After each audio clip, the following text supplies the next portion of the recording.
We're going to take a very quick break from our work and join me in my messy office here. But I wanted to talk about batteries, not car batteries, AA, AAA batteries.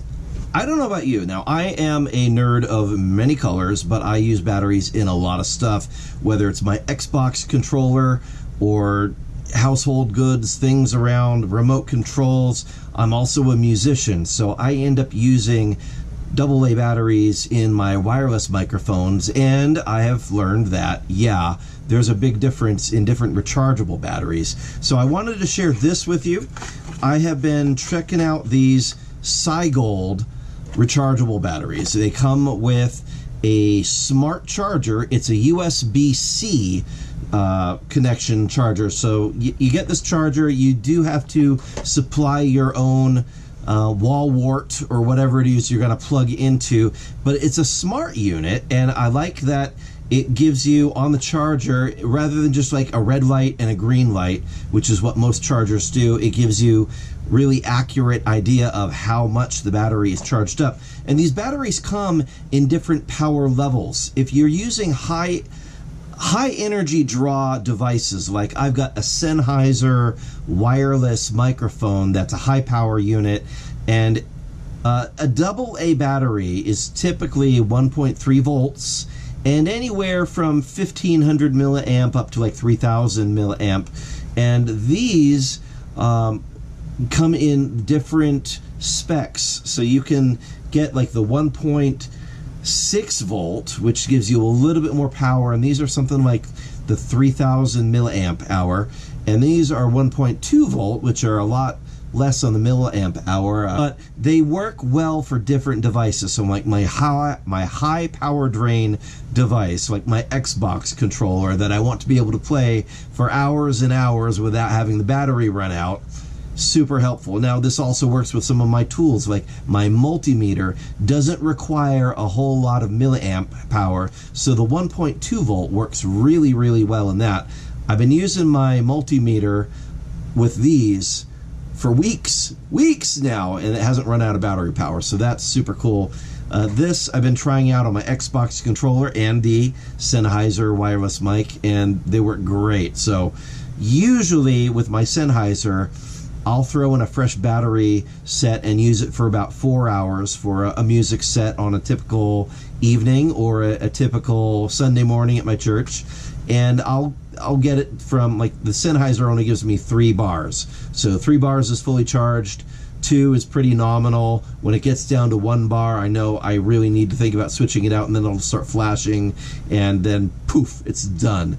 So with regular non-rechargeable batteries, typically I'll start off with 3 bars on a Sunday morning, and after 4 hours I'm down to like 2 bars, maybe 1. With typical rechargeables, I'll start off with 3, it'll very quickly go to 2, and I'll hang out at 2 for a long time, and all of a sudden it just falls off a cliff to nothing. And with these 1.6 volt versions, I'm just saying, I'm still ending the morning with 3 bar after using it for 4 hours straight. So this is kind of good stuff. So my very technical testing setup here, this is the smart charger that it comes with. So these are the Nickel-zinc, these are the nickel metal hydride.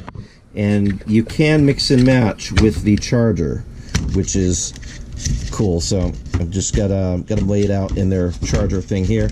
So if I pop it in, it scans it and tells me what the charge level is in terms of the milliamp, and it's showing me that it is actively charging that battery right now. And when it's done, it'll give me a readout of how many milliamps of power I'm going to have with that. So it's charging at 1.85. I'm going to go ahead and throw the nickel metal hydride in on the other side of this charger and let that do its thing.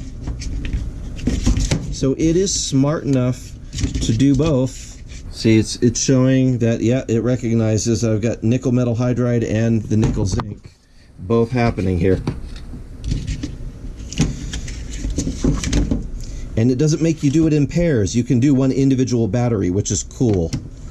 I I know a lot of battery chargers make you do them in pairs, which can be annoying if you got a device that doesn't use them in pairs. So now I've got 4 different batteries going here, showing the charging level, showing the different type of battery. It's smart enough to recognize what it is charging, and we'll charge them up, and then good to go. So this is the box. This is the nickel-zinc and nickel metal hydride battery charger. You can get both kinds of batteries, whichever, or use them both. Good stuff. Like with any rechargeable battery, there's a limited number of power cycles that you can recycle them, recharge them, and then expend them and reuse them. Typically, like I'll use an Ansman battery or an Eneloop, and those will last me about a year to a year and a half before I've done enough power cycles. Usually about 50, 60 power cycles, and they're done. I cannot tell you how many power cycles these will last yet, but I will do a long-term comeback and let you know how they do. So one of them is nickel-zinc, the other is nickel metal hydride, and the nickel-zinc is the 1.6, the nickel metal hydride is the 1.2. So far, so good with both of them. So anyway, I use batteries a lot. Having rechargeables saves me a lot of money, and having to run to the store or to Amazon and all that fun stuff, so it's great to have these on hand. As always, I will leave a link in the description where you can find these, and I believe they're providing a discount code as well. So thank you to SCIGOLD for sending these out, letting me try them out, test them. I've been testing them for a while, and yeah, solid stuff. So there are expensive batteries out there. There are less expensive. Less expensive doesn't necessarily mean bad, because they're probably all being made in the same factory overseas anyway. But thumbs up, give you my approval here. Link in the description. Let's get back to work. And on that terrible disappointment, it's time to say goodbye. We'll be back.